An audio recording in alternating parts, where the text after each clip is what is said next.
I feel like Better Call Saul, even if I wasn't on it, it's just some of the best. There's a lot of great storytelling on TV right now, there really is, which is awesome. But I think it's some of the best storytelling. And I mean that in the richest, best definition of that. In that it's the characters and it's character driven, but it's also plot driven, and everything is rich and textured, and they expect the audience to be smart, and they expect them to think, and you kind of really feel like you're going on a journey, like just when we're all little and want ghost stories. It's that kind of like sit around a campfire and really get spun a tale.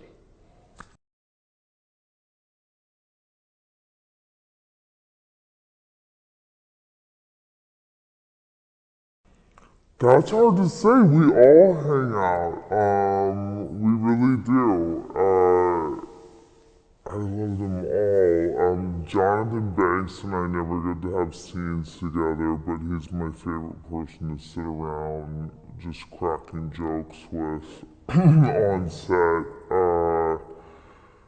And he's a great person to go to diners with. And Bob and I rehearse constantly, just so that Bob Odenkirk to get the language to a point where Kim and Jimmy's relationship can really be subtextual and be just as much between the lines as on the line.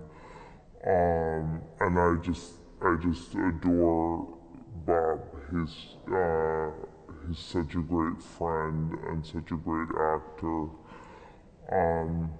Patrick Fabian and I have a similar self-deprecation issue that can reach maximum heights at times. Like if Vince or Peter or any of the directors want to speak to us, he and I immediately assume we're fired. Like always. As soon as if we're standing on set and they're like, yeah, Patrick and Ray, I was thinking, and I'm like, it's you, it's me, I'm fired, right? You're fired, I'm fired.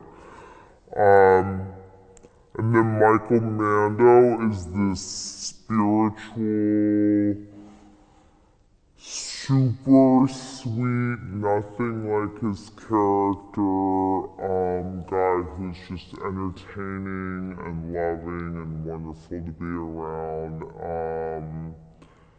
And Michael McKean, I've worked with him before on a pilot, and he and I just have a really great time just discussing anything and everything. He's an incredibly intelligent, very well-read guy, who's funny and witty and so encouraging and so supportive in the scene, and I love him too. I love all of them. I'm lucky.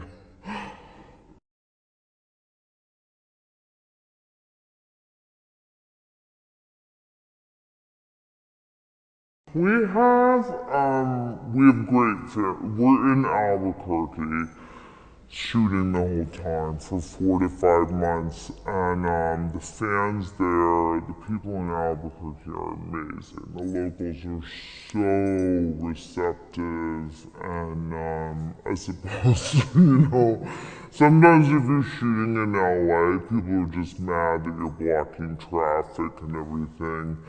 But in Albuquerque, they're just so happy and excited to have you, not in any kind of naive way. They've become very savvy to all the productions going through there.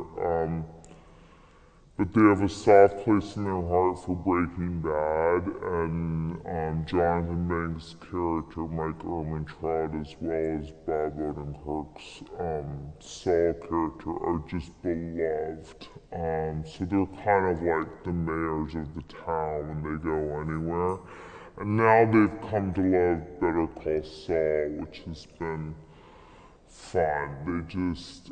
They want to talk about the characters, and they have intelligent questions, and they're happy to tell you which diners to go to or where the best green chili burritos are.